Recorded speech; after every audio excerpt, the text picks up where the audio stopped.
Hello, my people. Let's see. Get over there. Wait, can there. Good morning, all. Let me turn down the volume here. Sorry about the bumpy start today, but that will happen sometimes. You guys are probably used to that. Welcome to today's episode. Today marks an interesting occasion, in that. Great, thanks. In that. We're back on YouTube. YouTube turned us back on yesterday. It was very nice of them. I'm sure that'll last a good. Well, we'll see. Someone start a clock, and we'll see exactly how long this phenomenon lasts. But I'm glad to have them. So if you're on YouTube and you've missed us, you've missed a lot of good episodes. Probably some of the best episodes we've ever made, I would say. All those can be found on Rockfin, and we've placed links in there for you. I am asking you, please consider moving over to Rockfin. I don't know when YouTube is going to shut me down. They're going to do that whenever they're going to do that, and they're going to stop doing that whenever they're going to stop doing that, and it's not really our call anymore. But if you were to move on to Rockfin, we wouldn't have this issue. See, all the other people in Rockfin, they already know about the inside jokes, right? Remember the Tamalama? King Chang? See, if you're on YouTube, you have no idea what that means. That's right. Let's get started. I have prepared for you all a document of the finest strength, and I am about to. Do you have 20 seconds? So yeah.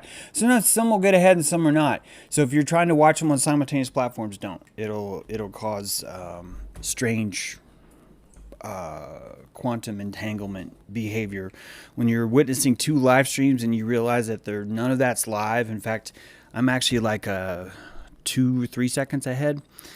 I'm even a half a second ahead of my own speakers, which is why I have to turn them off. I prepared to you today, not that. I prepared to you today this, a field guide to editable propaganda. And I would like to share it with you today. This was brought on by a viewer suggestion. A viewer said, "Hey, James, how do you do research?" And it struck me that I've never talked about that. I've never said, "Hey, here's how I do research." And since you asked, I will say that there's not a single way to do research. In fact, if you were to start to do the math, you would even need some kind of litmus to determine whether or not you even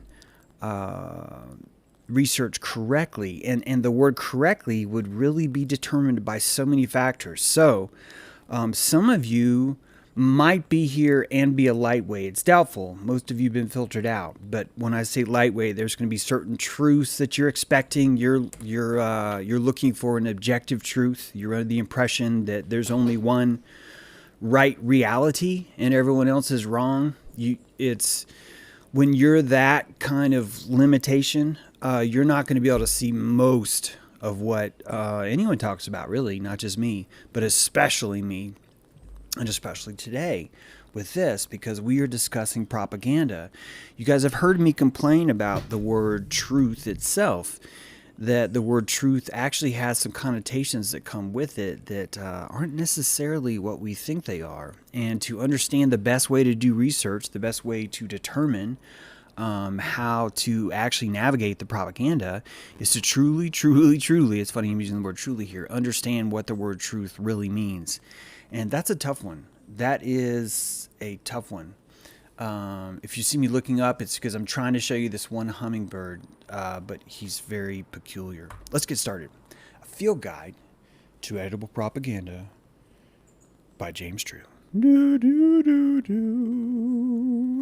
Let's get started right away. Ignorance is not a bad word. Ignorance is not a sickness that you need to cure. No, it's not. No, it's not. Some of you are like, James, come on. Of course it is. You can't walk around being ignorant. And I'm here to tell you that the reason why you were born in this ignorant world, because the safest mechanism you had as a baby was your ignorance.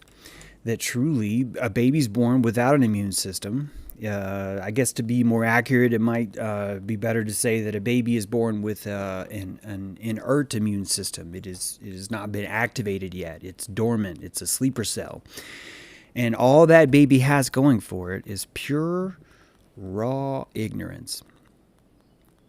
If a baby was to truly understand what the world was like outside, it would not be able to survive, cope, or handle the psychic pressure, sort of like what a diver would have, a psychic pressure that's involved in seeing this reality from the kind of depth that you or I have, that when you were born, you were on the surface of this reality, and you will spelunk, you will go deeper down into that reality and see. You will be able to deal with a certain amount of pressure only by practice and by a thick cranial development in your skull even, right? Dang, I thought I had them. They're sneaky today. What can I say? They're sneaky. Ignorance is not a bad word. In fact, it's a form of defense. In my book, Best Apocalypse Ever, I explain to you how crucial ignorance is. You can picture someone going into battle with their eyes closed. You can picture someone facing a slew of arrows coming down at them. Ignorance is a force. It is a force of courage and a force of bravery. And that's why it's so meticulously important that you understand that not only is it not a bad word, it's actually used to many people's advantage, including you. And when you understand this, then I think that you will start to get why this isn't quite so simple as it is. Guys, keep bringing in the tips. That's great. I love seeing that. Thank you, Ship Moth. Thank you, Adam Livingston. Appreciate it. I know there's been more, but those are the two that are on my screen. So think about it. If you think ignorance is a bad word, you're never going to admit when you have it, nor are you going to ever find rest when you have it. And when you don't have rest, when you cannot rest over that ignorance, you are going to decide that you need to solve that ignorance, which means you are going to look for a story to fill that hole. And you're not going to care if it's real. You're not going to care if it's right, if it's true, if it's accurate. You just want to solve ignorance. You are going to feel naked outside when you think ignorance is a bad word, and you will do what you can to fill that. You see this at parties all the time. When you were a kid, you saw this with your parents. They were constantly reading the news, and you thought it was to be informed, but actually they were hiding from the blight of ignorance. They did not want to be seen as ignorant. When I was a child, I was told over and over again, well, if you care about the world, you'd read the news.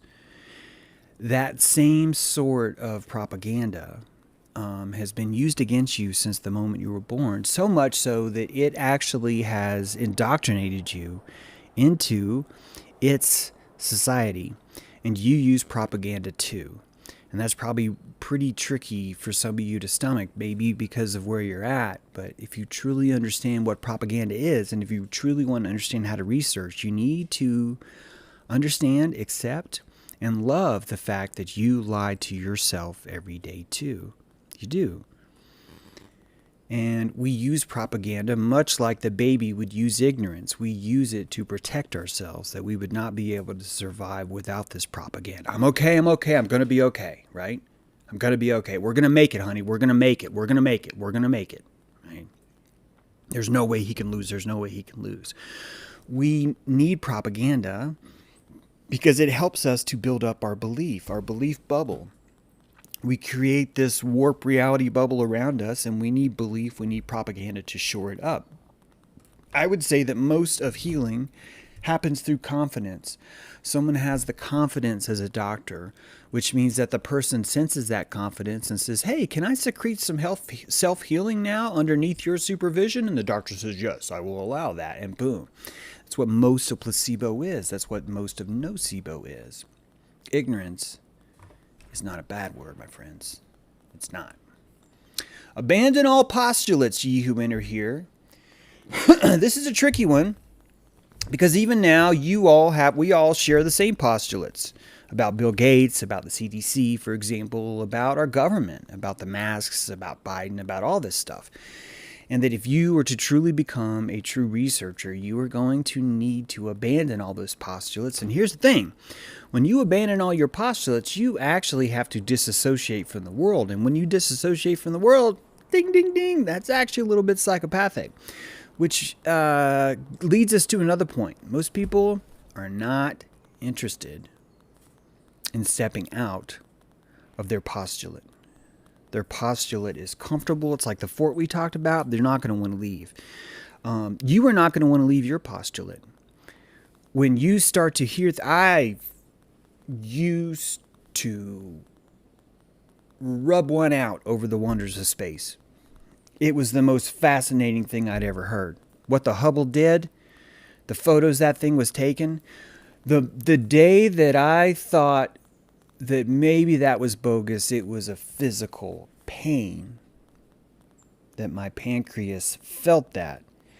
And that most in my brethrenship that I grew up with are not capable of affording that kind of luxury, that kind of pain would be too expensive. So if you truly want to know what's going on, you are going to have to abandon the postulates that serve you, the ones that make you feel better, and you're going to feel psychopathic sometimes if you do this correctly.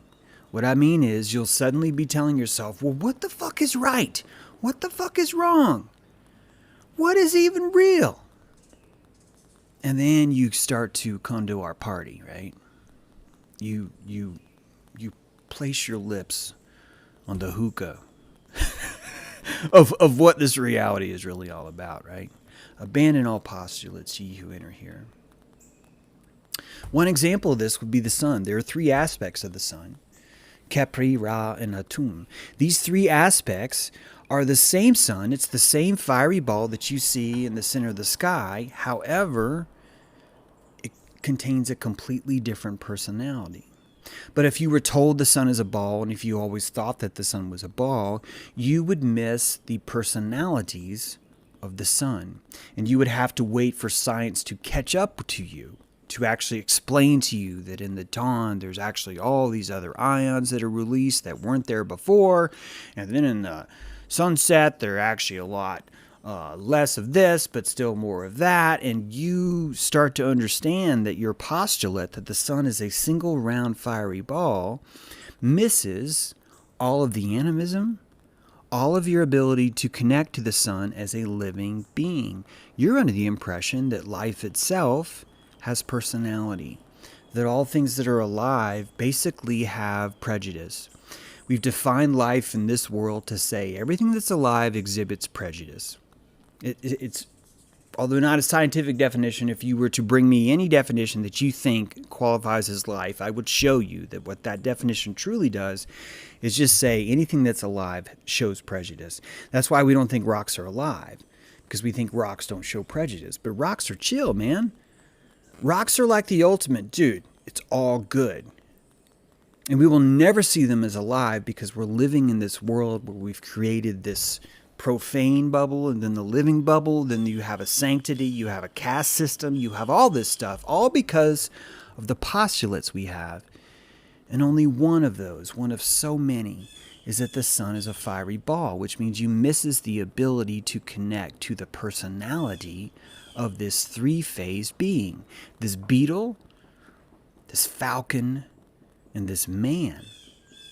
That you don't get a chance to meet that sun because of your postulates, which is why it's so important that you abandon all postulates. If you're truly going to research something, you're going to have to abandon them.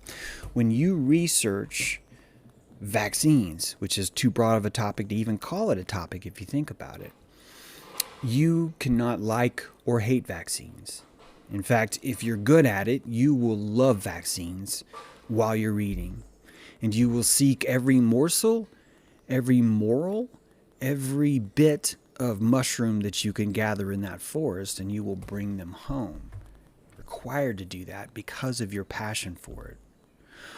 Which means that your passion, we'll get to that, which means your passion is actually showing you what I mean, that the propaganda is required by you. That if you did not have a passion to pursue something, you would not be able to even ingest what it means or accept it as truth.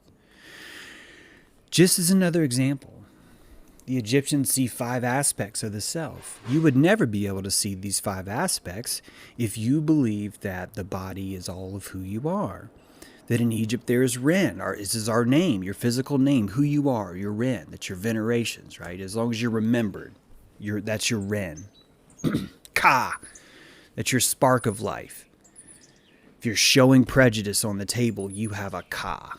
You're exhibiting your Ka. Your Ib, which is the heart, the seat of the soul. This is the seeker in you. It's something that when you get an organ transplant and someone else has another person's heart in you, you suddenly notice that you love motorcycles. You love spicy food. There is an emanation in you that is not necessarily what you think is you, and that is your Ib. Then there's the Ba.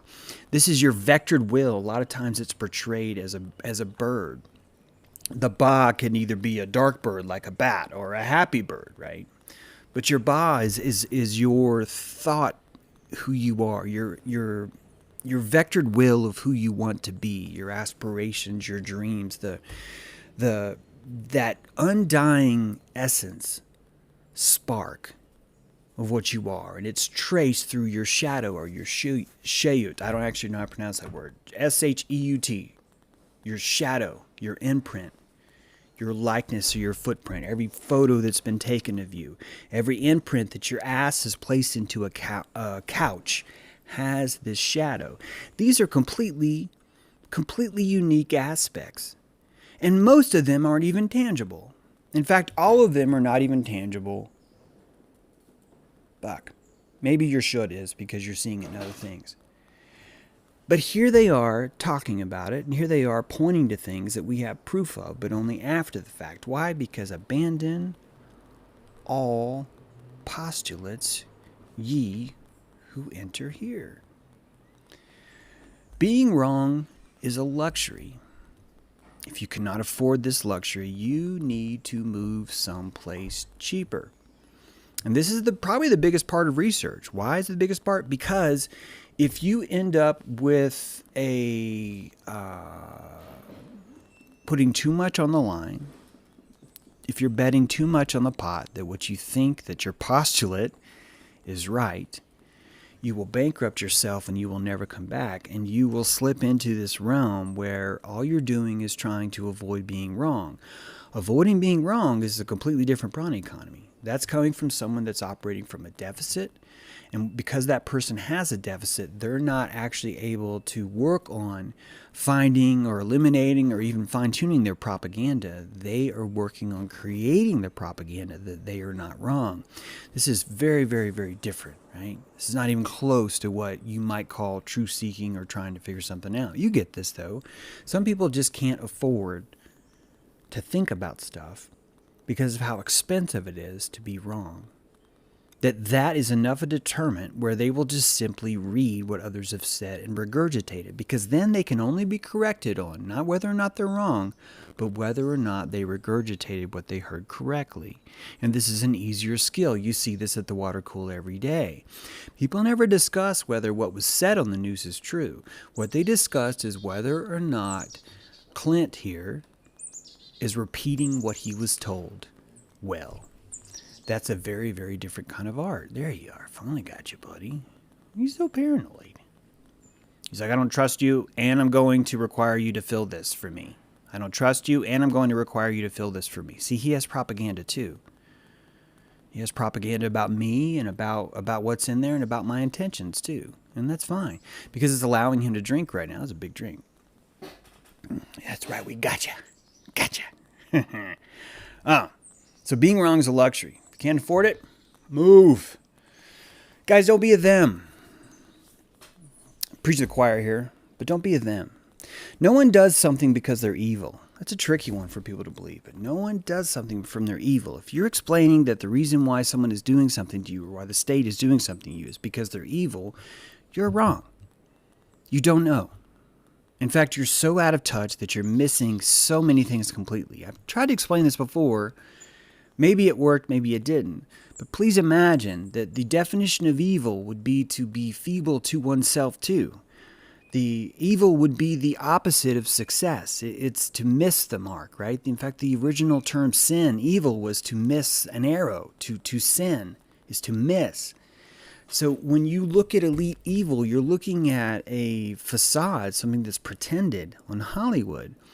That if you were truly dedicated to evil, you wouldn't be a billionaire. Why? Because you would corrupt yourself. The word corrupt would be the opposite of order.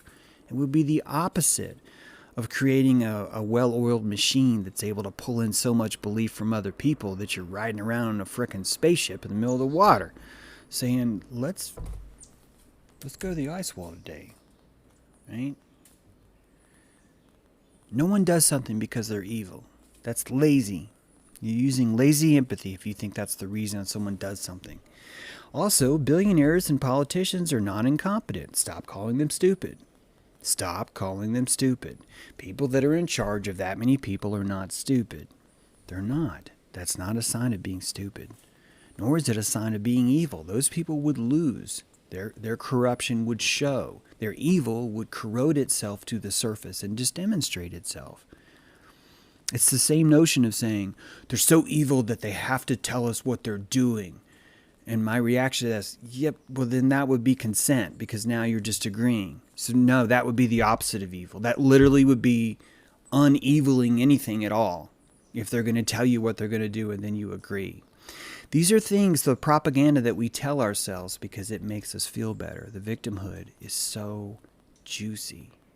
You've been raised, your mind has been raised like veal, my friends. A soft, fatty cow with no muscles. Right? You're just going to be saying, moo, unless you do these exercises. Your opponent isn't stupid.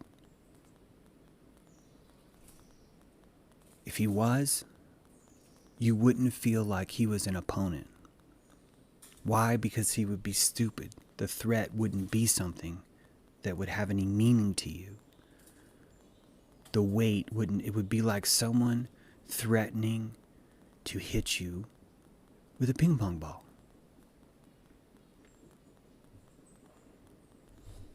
Your threats aren't stupid. You tell them that because you need the propaganda to feel better. I have no problem with you using propaganda. I don't. I'm trying to tell you how to research better. And when you're researching and you're telling yourself it's because they're evil, you're the one that's wrong. You're missing it. You're missing it. These people go to bed and feel better. Propaganda is anything that creates emotion, my friends. Anything that creates emotion is propaganda. That emotion can be good. That emotion can be bad. You create your own propaganda. Have a good day, honey.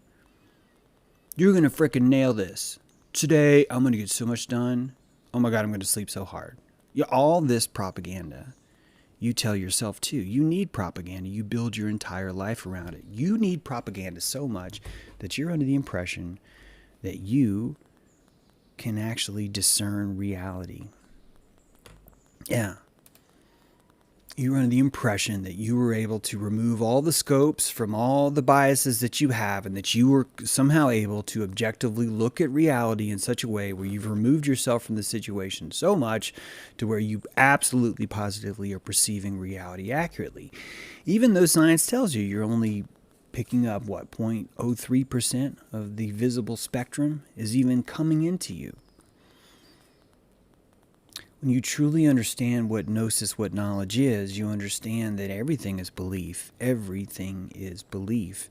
And the things that you think you know are beliefs that have been petrified over time. They've had enough time to get so hard because no one's come by to scrutinize them, which means you are not believing things that are true. You're believing things that don't fall under scrutiny. That's it. That is your definition of reality. And I know that some of you don't want to accept that, or probably even mad that I'm saying that, but you shouldn't be mad, because when you understand how this belief works, you become even more gifted at seeing what's going on. Because we live in a unanimous fantasy. It's a unanimous fantasy with free will, and we need this free will because each of us want to render what we think is our own reality, and we use lies to convey and explain why someone else is seeing something different than we are. We have aperture. Each of us has a lens that's just a little bit different on the world. And that lens is just as accurate as anyone else's who would dial their aperture to the same. And you, by not attaching yourself to all the postulates, are able to adjust your aperture. You're able to focus away, and does that work? And in. You're able to change your aperture in the middle of a sentence and empathize with someone else purely to help you understand more. And some of you, if you do not have enough energy to afford something like this, some of you will tell yourself that that's not being loyal to your postulates. And since you're not, look how skinny that guy is. Come on. Hummingbird's got its own reality. It sees things that I don't see. We require these illusions. We use them like a cement. We will build ourselves a foundation. We will put a castle on top of that, and either that castle will survive or it will fall. We don't know. And the more you invest in a postulate, the more expensive it's going to be let go of. If you spend 8 years of your life, 10 years of your life dedicated to medicine, and after those 10 years, you wanted to help people so bad and you were able to get a job at the CDC, you have more invested in your postulate than I do. It is going to be that much more expensive for you to accept that possibly the company you're working at could be running some kind of different program. Something else could be happening. And you could be told the entire time it was because of national security. And that the safety of the nation and the integrity of the country of itself and the health of the environment requires that you act in a way that you would never have thought possible before.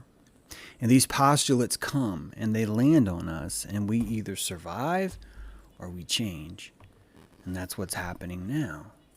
Propaganda is anything that creates emotion, good or bad. And you use propaganda every day. Think about it. The propaganda of the mask covers the propaganda of the vaccine, which covers the propaganda of the virus, which covers the propaganda of the reset. The reset covers the propaganda of inflation, of there not being inflation, I should say. It covers the propaganda of everything else you could imagine. Someone gets free points for noticing that my stove is blinking. It's because the power's been off most of the morning. Just wanted to point that out. I really, really hope that I live one day where I have a stove that doesn't have a clock. It's about the gayest thing I've ever seen anyone do.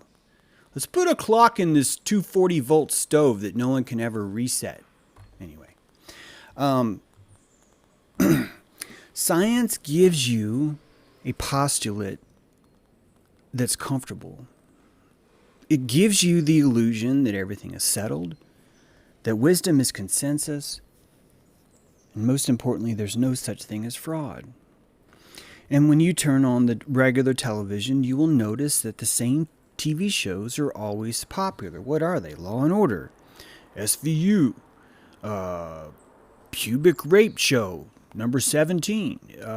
It's always a show that focuses on the elite expertise of justice against the defiling, decrepit nature of crime. Every show is that way. Most every show. There's been a few cop shows that have definitely not been that way. It's been great. I thought the show The Shield was probably one of the more honest renditions of what's going on. But that requires a certain kind of palette, a certain kind of aperture or lens to even see that. Most people have this kind of lens, where everything is settled, where wisdom is consensus, and there's no such thing as fraud. This is a comfortable place to be. It's the ignorance that the baby has. The exact same thing, right? It's the exact same thing. Ask yourself, what's today's special? The menu will always betray the freezer. On the right, you're looking at yesterday's Twitter feed. And I would have used today. I just didn't have time this morning. I just want you to see, here's what Twitter's telling you is happening. And that the special that they're giving you is completely betraying every single motive that kitchen, that restaurant has. And that is how you can do research. You will never succeed at research by tracking these stories down, figuring out if they're true or not, and then talking about them. You will achieve viewers. Besides the fact that maybe I have some personality flaws, the number one reason why I do not have more viewers is because I do not stay in the trending column. I see the ocean opening of this propaganda machine, and I know that if I was to simply respond to every topic that came out, good or bad, positive or negative, that I would be losing, because I would be changed by the nature of that spray. The nozzle dictates the flow. And it's a really awkward catch-22 to be in. Because I want to succeed, I want the show to reach more people, and I don't want to read the trending columns. I've kind of chosen the other way. I'm going to try and pick topics that are exciting enough to where they bring people in on their own. And I'm happy with it. But I know that that's part of it. That if I was to have the fervor, if I was to have a subject today about Prince Andrew or about the model tiny home that Elon Musk is apparently living in, or the Texas Supreme Court, or how the U.S. military is now going to be requiring the COVID-19 vaccine, that all those subjects would act like collectors, and people would come to me for their propaganda. Now think about it. They're going to come to me for two types of propaganda, either pro or against. And they're going to come to me based on what they feel about me. If someone doesn't like me, but they have a gravity to me, they're going to come to me to simply find a way to disagree. There's 2 thumbs down right now on Rockfin, I bet. Just join Rockfin. Those people are coming to me because they need to know how they feel based on how I don't feel. And we do this with everyone. I do this with people. All of us do this with people. It's not even necessarily a flaw. It's not even necessarily a flaw. Why? Because they are using the Hegelian dialectic just like I am. Who's to say they're wrong because they started on one bend, on one polarity, and ended on another? They're still going back and forth just like I am. That you have regrets about the propaganda you embrace every day. If you're lucky, you do. If you're lucky, you will have regrets and successes from the propaganda you embrace every day. Right now, James True, I'm personally struggling with a number of different psyops. Things that I believed in or things that I've said I don't believe in. Things that I'm currently struggling with every day. And every day I look for propaganda. It depends on my energy body. I'll be straight up with you. My pranic time is going to determine what I look for. If I'm feeling weak today, I'm going to look for propaganda that props up my beliefs. If I'm feeling strong today, I'm going to look for propaganda that challenges my beliefs because they make my beliefs stronger. This is going to be a day-to-day appetite, and that appetite is going to be a long-haul determination of how out of shape or in shape you are when it comes to dealing with reality, right? Stuff makes a lot of sense when you just break it down like this. Basically, it comes down to nutrition. When you get your information, get out of the restaurant as soon as possible. The lighting, the crowd, the music, all of those things are here to distract you from the quality of food preparation. When you are reading about the CDC employee Tim Cunningham, who disappeared the same day the Zika vaccine was approved, I noticed right away that without them even having a full autopsy report, without there being any kind of investigation done, that right away that day they were saying that there were no signs of foul play. These are all 11, 15 hours after the scene. Death showed no signs of foul play. No signs of foul play. No signs of foul play. Do you see that? 3 different news sources, actually 2, because CNN's on both. 2 different news sources, both regurgitating the same thing. That's going to be very important, as you're about to see later. Get out of the restaurant as soon as you can. The restaurant's going to cloud your vision of what's there. Take your food outside, take it home, and cook something nutritious with it, right? Lay all the ingredients that you took from CNN on the table. You can get ingredients from CNN. It's very important that you do that. You need to do that because if you don't understand what they're trying to serve, you will never know what's in their freezer. If you understand what's in their freezer, you have insight into what it's all about because you know what all the big restaurants have in their freezers and why. That's telling you very, very valuable information. Information that you can use to extract and in tune other information later. These tricks work, guys. There are no reliable sources. There are no reliable sources. There are no reliable sources. There are only reliable people. Hear me out. I am not a reliable source. I am a reliable person that you know who has a reliable lens. This does not mean that what I'm saying is accurate. When I say reliable, here's what I mean. I'm reliable to you because you've watched my personality enough to know what my postulates are. Do you see what I just did there? I am reliable to you because you understand my postulates. Only by understanding my postulates do I become reliable to you. That's the only reason why. Why is that? Because, and when you can empathize from my lens, not agree, not consent, but to simply use, to place yourself inside and see, this is how James sees this, and you can guess on that, you'll see different things come up and you'll wonder, I wonder how reliable this lens, I bet you that James would see this out of that. And boom, you're now a frickin' fortune teller. You're now a mind reader. And people will start to call you insightful. I've seen it happen. And it's not because you sniffed out or you divined or you magically figured out what was accurate. You're never going to be able to do that. Most of the time, you're never going to be able to do that. Instead, you've been able to circumvent everyone's lens. And you start to see what I leave out, what I include, what CNN leaves out, what they include, all of us. I'm putting myself in there because you have no promise that I have truth and CNN does not. You might know that CNN is going to manipulate you just as any corporatocracy would do. But that actually is giving you better insight into their lens, not less. If you think that you and I are friends and we're realizing, oh, it's going to be great, you're giving me a blind trust, and you shouldn't do that. That's making your lens weaker. And if you're hanging out with me and you have a blind trust, that makes me weaker too, because you're always, always, always re-emphasizing my postulates. And most people thrive on that stuff. Most people do not have the calories to do what I'm doing now, which is to say, I don't want that. I need disagreement. I need to be kept on the edge of my seat at all times. It's part of why I like Twitter. I like to find those fights. I like to find those people because they gauge me better. They give me a much better gaze than the guys that are on my side, which I love those guys on my side. When I have a rough day, it's really nice to go into Twitter and someone's going to understand you. But that's not research, is it? That's comfort. And we're talking about research. We're not talking about comfort. James, that sounds awfully hard. Yeah, I know. This is not a comfort movement. Never has been. Never. Learn to predict your lens. This is why when someone's delivering you information that came from another party, when they're regurgitating it, like, say a newscaster, you're really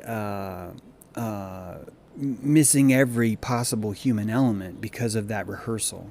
If you could actually see the producer of that segment, you would know better. If the producer of that segment was there, if the producer of that segment had the scrutiny to place their name on it, that would show you so much. The fact that it's not there should show you even more.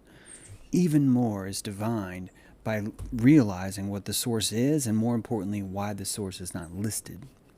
Very important. No one quoting the CDC ever gives a name. No one. In court, this is called anonymous hearsay. In college, it's called plagiarism. Now, it's called science. And that's the truth. Now, we see this so much that it's commonplace, so we're just like, well, yeah, that's just how it goes. But think about it. We're telling grown adults, experts say masks are safe and effective at preventing blah, blah, blah, and then that's it. That's it. And as a grown adult, you should be insulted by that. Because what someone's doing is bringing out one of those plastic cherry tomatoes and placing it on your plate. And next to that chair, actually, it was a plastic grape. That's what I used to eat. My grandmother had those. And I had to try it every time. I was just convinced that one of these times it was going to be a real grape. That you are a grown adult and people are passing that stuff off on you. They're giving that to you like, hey man, this is real. This is legit. Language is everything. Everything. And that if you were to look at the crafting of each of these words, you would see something deeper happen. Because when I look at this, I can dissect this and understand why these words were chosen. You understand? Experts is a very intentional word. Safe and effective are very intentional words. Preventing. Do you guys even understand that the word preventing comes with the connotation that something is spreading? The word experts comes with the connotation that you are not one because you're being informed of this. It doesn't say fellow experts. It doesn't say, as you know, masters. It doesn't say that. It's placing you, it's framing you in a certain seat in that restaurant, and then it's bringing you the rubber grapes. And it's putting them on your plate. And it's finishing it with COVID-19. It's finishing it with what they have in the freezer. Why do they have that in the freezer? Because it was a good deal for them to stock COVID-19 in the restaurant's freezer. That is a good deal. And so what does that tell you? It tells you the alignment that Twitter has, but more importantly, it tells you why is everyone stocking COVID-19 in their freezer? Why? Less than 1% risk? One of the lowest risks of anything for anyone under the age of 60. In fact, this is a pandemic that's only affecting the old. And it's only affecting the ones that are in the hospital. It tells you everything. Not what I just said, but that this doesn't tell you that. That tells you everything you need to know. And so don't get mad at the propaganda. I mean, you can get mad, but you're wasting calories getting mad. Stop. Divine that, because they're giving you more data than you even know. They're leaving everything on the table right now. You know right away. You know right away what's going on because you're watching all of the obfuscation in letters. Sometimes the goal of propaganda is to install, not inform. And that tells you a lot. I would say 90% of what you read is something that's trying to be installed. And you get to look at what is the virtue shame ROI. What is ROI? Return on investment. You guys have heard this term, right? That propaganda has an ROI. And the ability to send that propaganda is going to determine the profits and loss of that statement. That media works the same way any other company would. That there's a virtue ROI and there's a shame ROI. These are two different curves. Bloomberg, this just came yesterday. This is just last night. Bloomberg sent me this email. The United Nations Secretary Guterres has just proclaimed a code red for humanity. The unequivocal consensus of the world's top climate scientists unveiled in a landmark decision Monday that not only are humans responsible for the catastrophic change, but in addition to that, we are running out of time. And things are so bad right now that things are just really intense. And you see right away why this was written. That this piece was made to install a framework. And if you truly understand humanity, you will find why there's an appetite for this. There's an appetite for this. There's an appetite for that. There is.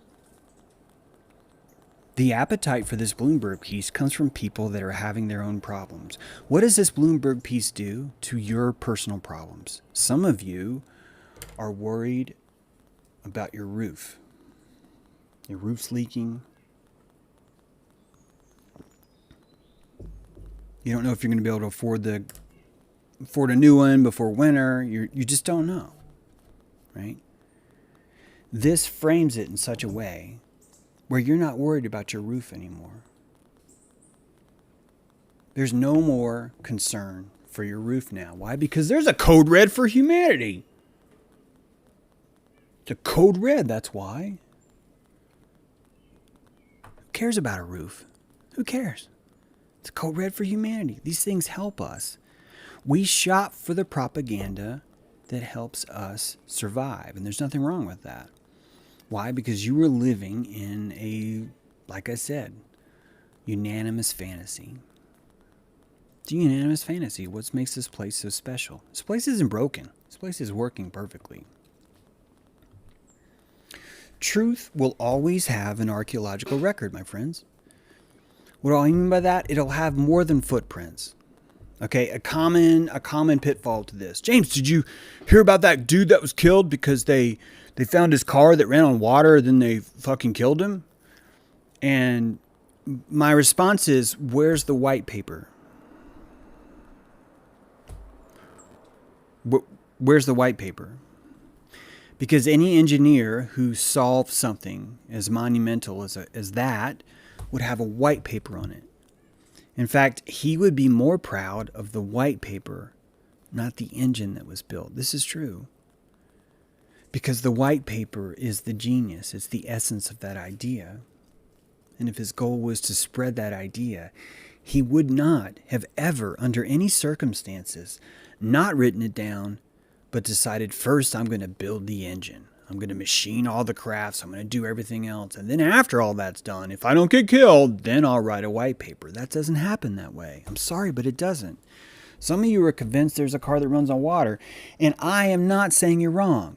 I'm trying to tell you that if you find a car that runs on water, and first of all, water is a propulsion device, okay? So please don't destroy me in the comments here. I do get that. But what I'm trying to say is that if you find a device, a free energy device, you're going to find a white paper.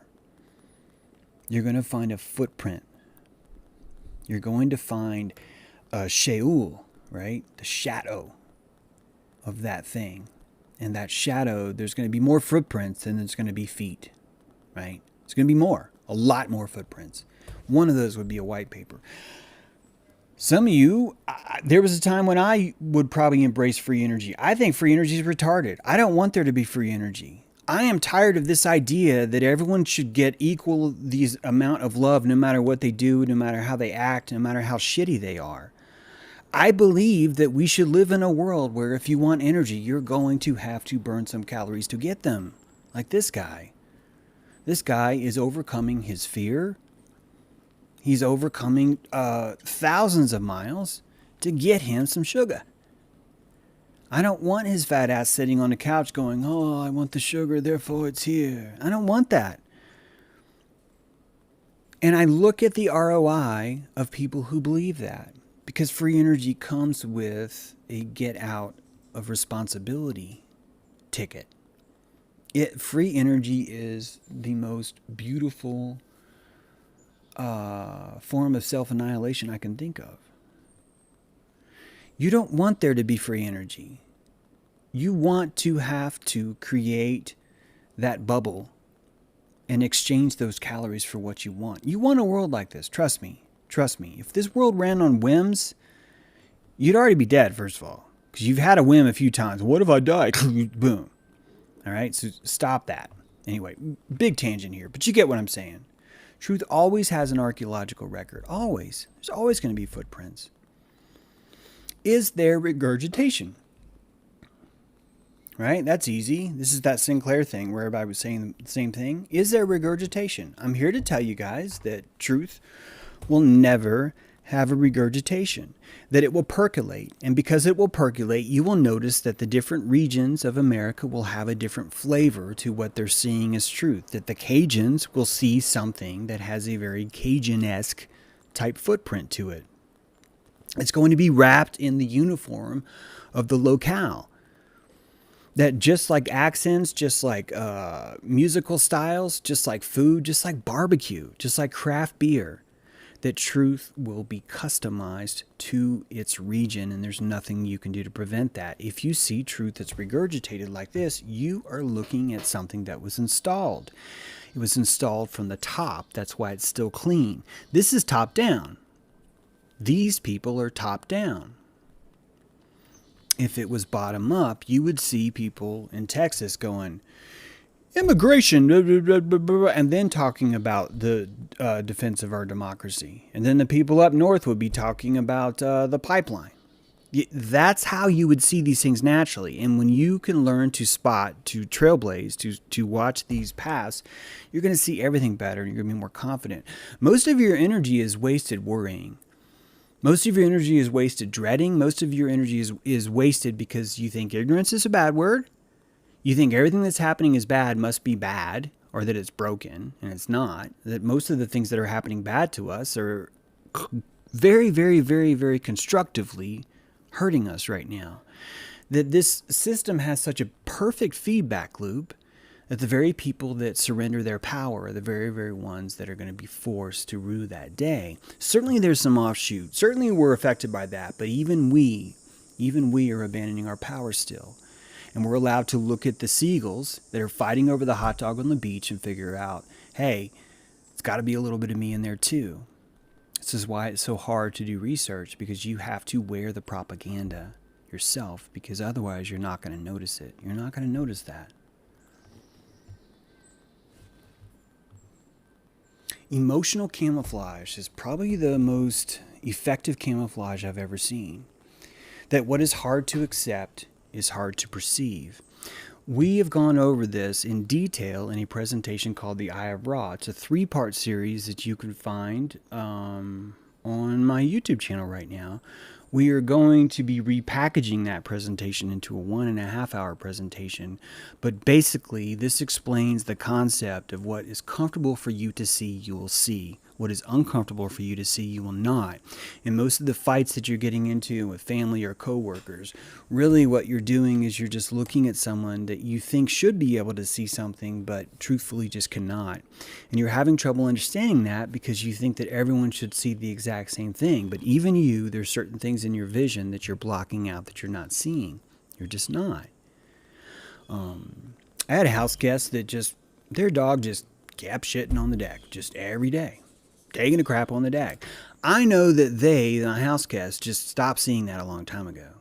A long time ago, they just decided, I don't see this propaganda. It's not here. That I will live my life around this all the time because it doesn't exist to me. I would only get mad at that house guest because I would think they would see it. If I had enough compassion to understand, I would realize this person has just simply blocked this out. I would then do something then maybe to bring it up, but that's a whole other subject altogether. The point is that you do the same thing. That there is dog poop in the world that you will not see also. It is the emotional camouflage from which I speak. I need you to track these plays longer than the news allows. Track the plays past the news cycle. Right now, people are telling you that Elon Musk has decided that he wants to live in a tiny home. And that you will forget that. I will forget it too. You and I will both forget that it said that. And it will be installed in you, but it won't be consciously on your memory. And the next time you read something about Elon Musk, in the back of your mind, you've got this idea that he's a minimalist. That a guy that launches flaming dicks into space is a minimalist. The person lying to you about a car orbiting space is actually a minimalist. The person telling you he's going to Mars, to colonize Mars, is actually a minimalist. That he just likes simple life. And if you're not aware, if you can imagine that you are a bookshelf, that you're a walking bookshelf, you're just walking around and people are placing things on your bookshelf. And you could be in line, you're not even watching. Someone behind you is placing things on your bookshelf because you're hearing something. Because something's broadcasting in the TV at the bar. All these things are installed in you. And you're not aware of it. It becomes very hard to be aware. No one has the calories to track all that stuff. I wouldn't want you to track that stuff. I would want you to be in flow state more. You can't be in flow state if this is all you're doing is tracking this stuff. It's not going to happen that way. Like, well, you ain't kidding. This guy's got some good sugar. You guys should check him out on Rockfin. He's got some great sugar. This guy does, really. It's some of the best sugar I've ever seen. Even though YouTube threw him off, I'm like, James, you got to keep giving us that sugar, baby. You got to keep giving us the sugar. Yeah. Thanks, buddy. I appreciate that. Simulate, align, and empathize. That's your job. And this can be harder than you think. It can be harder than you think because I want you to empathize with people you wouldn't agree with, which is why you need the mantra that compassion is not consent. That your opponent on the mat, the first thing you want to do is empathize with him. You want to notice that he's treating his knee a little odd. You want to notice his posture. You want to notice where he's nervous and where he's not. Empathize. Take your plasma, create a simulation of this person with your plasma. This is what we do. Intelligence is the ability to survive in the world. It's manifested through the ability to simulate. That the person that survives the world the longest is not the most powerful. No. It's the one who can simulate the most. It's true. If you can accurately simulate everything that's happening around you, much like a chess player, you can simulate everyone's moves over the next 2 minutes. You will be more powerful than anyone within 2 minutes of you. Anyone. In fact, you will be invisible to them because you will be able to simulate them so much that you will even know when they blink. And you would know when you could cross the room. You would know when they were going to look at something. You know the trivial amount of things that would cause them to glance in a different direction, even for a moment. Because you knew deep down, empathy-wise, that they had this memory of a plastic grape. And here they are in a house, and there's some plastic fruit on the table. And you know that's going to at least give you 2 seconds of delay where they're going to be distracted by those plastic grapes. Do you see how this works? It's so brilliant when you have the processing power to simulate. And you have the processing power. And you can simulate these people. You can simulate Gloria Vanderbilt. You can look at someone that has been given money her entire life, was born with all the money in the world, looks at herself as a goddess, presents herself as an eclectic artist, someone who knows the grunginess of life, someone who spent her life trying to prove herself as a paragon of fashion, and was constantly assaulting and raping the eyes with some of the worst patterns you could ever imagine, some of the worst competing patterns where all of a sudden it would look like a paisley and a pastel had like some retarded love child behind a 7-Eleven, that kind of stuff. And that gives you the empathy to realize here's someone who has all the money in the world and she feels inadequate. And you can place yourself in those shoes, and not only that, you could see why she would feel inadequate.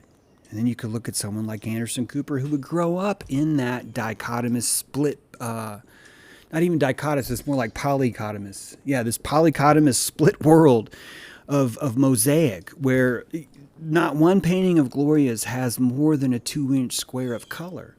That every color has to be invaded and cut and divided and severed. And baby heads inside of aquariums, right? Menageries placed on display that you could see that the baby inside the aquarium is what it feels like to be observed and vulnerable. And to be split and faceted. That you can pour all this simulation into Gloria Vanderbilt if you just stop calling her an elite or stop calling her evil or whatever it is, that the postulate you have going into it. Same with Rockefeller. It's so easy to demonize the Rockefellers, but if you really look at the history of the Rockefellers, you will find Wild Devil Bill, someone who raped his own housemate in front of John Rockefeller when he was 1. Someone who was raised in the realm where there was no justice, there was only Rockefeller. And you can see why others would want to give that person money, that he was so broken that that kind of abuse would act as a vitriolic paddle that would shape our world so much that even today we are injecting each other with petroleum, with some of the sickest substances you've ever found, and insisting that's medicine.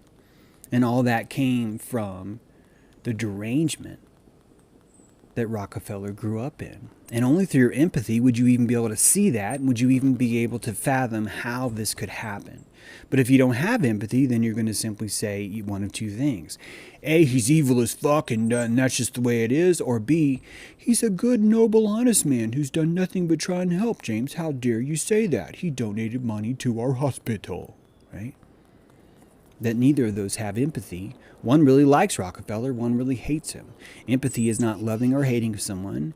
It's understanding why they're doing something. Rockefeller and Vanderbilt both went to bed at night trying to feel good. Just like you.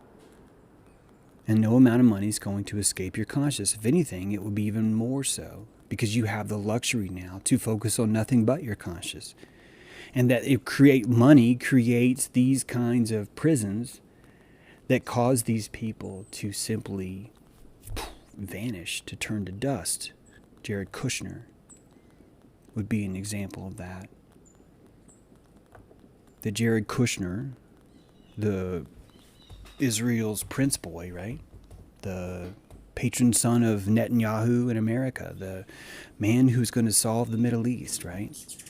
That forever he was placed on that Perseus platform, and you could see this raccoon living inside of a mansion, an abandoned mansion, right? There's no furniture. There's a raccoon curled up in the fireplace trying to pretend like that's a home. That's who these people are. And you would only know who they are if you can empathize with them, if you could see these kind of things from them. How would a rancher benefit from destroying the farm? That's another big one you got to ask. If he won't benefit, the rancher's not going to destroy the farm. And so many of our colleagues in the truth movement are saying they're trying to kill us all. And it's giving this postulate, this imagination that we are so clever that we're just able to get away every time. That we are just too fast for them. And it's literally the exact opposite. And you would never be able to see the exact opposite unless you could drop this postulate, this fantasy that they're dumb and we're smart. It's not that way. In fact, you would argue if anyone has more calories to devote to your upliftment, it would be a billionaire, because they can afford to think things like that. Why? That's going to make you sleep really good at night. Bill Gates sleeps good at night because he feels like he's helping people. He doesn't sleep good at night because he feels like, I'm so evil. No. He feels good at night because he feels like he's helping people. Whether or not he is doesn't matter, does it? Why? Because as we already said in the beginning, all of us use propaganda. All of us. It's propaganda to think otherwise. In a controlled chaos, people follow orders. Every time. First responders, veterans, nurses, doctors, volunteers. If you want to know where people are going to be, all you need is chaos. That the moment chaos is installed, order instantly falls into place. And when there is order, there is 1000% predictability. You know exactly what an army's going to do because they are following orders. Guerrilla doesn't work that way. You don't know what they're going to do. Well, you're going to know they act like guerrillas, but it's going to be a lot harder to determine what they do. Focus on what was found and focus on what is still missing. In the wreckage of 9/11, we found an intact passport, right? Pointing to the culprit. How fucking convenient, right? But we didn't find any Israelis in a truck carrying explosives. Truck's much smaller, James, than a passport that's mixed with rubble of the world's largest building times 2.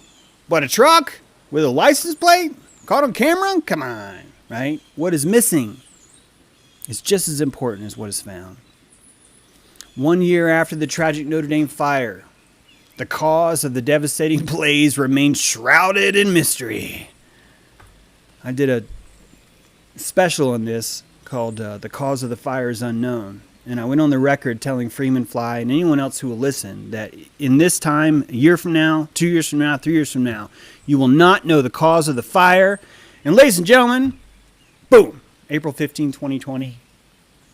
We still don't know, man. It's a mystery. Hey, did you see this passport? It's a freaking Arab. Yeah, he's an Arab. Look, it says Arab. His name's Arabia. Yeah, he's even from Arabia. Weird, right? What a coinkydink. Postulates. Gauge the reaction to scrutiny. Gauge it, baby. When you gauge someone's reaction to scrutiny, you are looking at their raw, naked, pimply ass just staring right back at you. It ain't pretty, but it tells you a lot. When that guy Buzz was questioned, hey man, would you just swear on the Bible you went to the moon? Punched the guy, got mad. Punched him.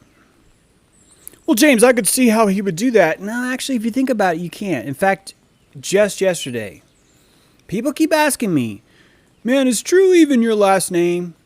And I don't want to punch someone who's asking me if my last name's true. Doesn't offend me that much. I'm surprised by it. I'm surprised because growing up, no one ever asked me, hey, is your name really true? But now that I'm sort of in front of a camera, that becomes something. The scrutiny becomes real. And it's interesting because the scrutiny doesn't offend me. It surprises me, but it doesn't offend me. My father's name was Gary Daniel True. It's about the only thing he gave me was that name. Why? Because he fell for propaganda in Vietnam. I don't have a problem telling someone that's my real name. It doesn't hurt me calorically to hear that someone has doubts about that. The scrutiny itself is not painful because I'm not actually trying to hide something. Do you see how that works? That I took my empathy, and you can place it in Buzz Aldrin, and you could see why he would react that way. A guy who spends most of his days telling people about this feat would have no problem at all answering to the skepticism of it. I don't have a problem with it either. See, this is telling you a lot. I hope you guys can still hear me because it's raining. If it's too loud. Anyway, we're almost done. So, hypotheticals are a form of masturbation. This is true. That most of us will waste all of our energy and calories on a hypothetical, whether good or bad. It's part of how we manage our postulates. In fact, if you inject a postulate that 5G is coming to kill us all, you're not worried about your pension. You're not worried about your roof. You're not worried about your car. The hypothetical is giving you something to chew on. And the question is, did you chew on it? Now, if you chose to chew on a hypothetical, that's giving you very valuable data that you might not be ready to accept yet. Most of us aren't. That's why we keep chewing on it. Very, very important to ask, is there a bottleneck? Crucial. One of the things I learned early researching truth is that there's bottlenecks everywhere there's a psychopath. That psychopaths look for and even create bottlenecks simply because they know how easy they are to feed. Much like at the bottom of the ocean, you'll find these hot vents that they say all these deep sea shrimp, right, hang out in and eat. That the bottleneck itself is what causes that nozzle, which causes the ability to feed. Everyone coming through that nozzle has perfect order. Everyone is predictable. This is why a country will push its people into a pit. Why? Because everyone in the pit is exactly predictable. Every single person in the pit wants the same thing. They want to be out of the pit. Bottlenecks create predictability. Predictability creates your ability to out-simulate the other. See how this works? When you out-simulate the other person, you are able to feed on them. Is there a bottleneck? Most stories that cause national stirs have bottlenecks. And the reason why is because if they didn't, they would have been debunked a long time ago. Pattern recognition. Most stories will have a pattern to it. There will be a good guy and a bad guy. There will be a resolve. This is very important. There will be a feigned resolve, and there will be a controversy. That all four of these elements will be played and utilized, sometimes in different ways, but it's basically the same kind of sitcom. It's basically the same kind of script. Once you start to see the pattern, you'll see it every time. I do not understand why people think that two parties for 250 million voters is somehow legit. I don't know how anyone cannot recognize the pattern in that. That wrestling is only popular because there's two opponents. And anytime you do have multiple opponents, it's always got to come down to who's the good guys and who's the bad guys. That it's two sides. And that when you have two sides, you have something watchable. When you have something watchable, people are allowed to abandon their postulates. Very, very profitable. Is there a hero and villain? Right? When you see a hero and villain, you're looking at someone that's creating a virtue story, a story that has a return of investment because you're going to be rooting for someone. Now you're invested because you're rooting for someone. To root is to invest. Now you're invested in this story because you want the good guy to win or you want the bad guy to be caught, blah, blah, blah. It works the same way. Most of the stuff is bad guy get caught. Will the Clintons be caught? I don't know. First we got to figure out if Reagan was caught. And first we got to figure out if Johnson was caught. First we got to figure, it just goes on and on and on. That in fact, the best way to cover up your neglect is to create a narrative for new neglect. That's what most of these narratives are. They're building on top of each other. The truth is that propaganda will always isolate, that there's a predator out to cover all of your senses, that this predator will cover every single sense that you have and feed it with information. That's what a predator does. It isolates. And when you start to understand that isolation is always part of that, you see the bottleneck, and more importantly, you see why the story are always isolating. Why it's always this one little thing that no one can get to, that no one can find out yet, that we have to wait and see, right? And we have to investigate with a cause, stuff like that. It's isolating. These things make us feel good. These things give us this comfort. Even the act of seeking itself, even the act of looking, is taking you out of now and putting you into what's to come, what's around the corner, what's about to be revealed, right? What's happening next. These are states, trance states, and it's part of why we come back to media again and again. None of you, I think, are going to be capable of completely removing yourself from media once you've saturated yourself in it for life. And it's going to be because of brain programming, neuro-linguistic programming. Okay, so it's possible, but you've got a lot of work to do. You're literally fighting against the chemical dopamine that's been secreted, not by you in finding out the story, but by you anticipating what you're about to see on the story. That your chemical signature will actually secrete itself before you pull up Twitter. In fact, the moment that you see Twitter, your dopamine structure goes down from that point because the anticipation is over. Some of you know this as Pavlovian theory, but it works the same in dopamine, that most of your nerve fibers are responding to what's about to happen. Remember how in the Eye of Ra we talked about you're actually truly seeing what's reality in your pineal? And that it takes about half a second for the rest of your senses to then be shown, like Plato's cave. The retina is the Plato's cave. It's very, very, very similar to that if you think about it.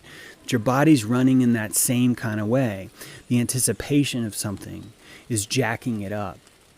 It's giving it the fix that it needs. It's not the revealing. It's not the solving. It's not the good guy winning. It's the anticipation of finding out.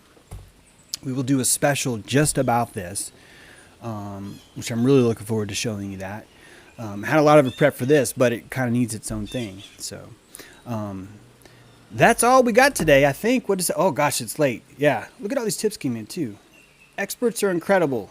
That is, no credentials are necessary to be one. That's true. No one needs a credential to be an expert. That's brilliant. I love that. Look at all these tips.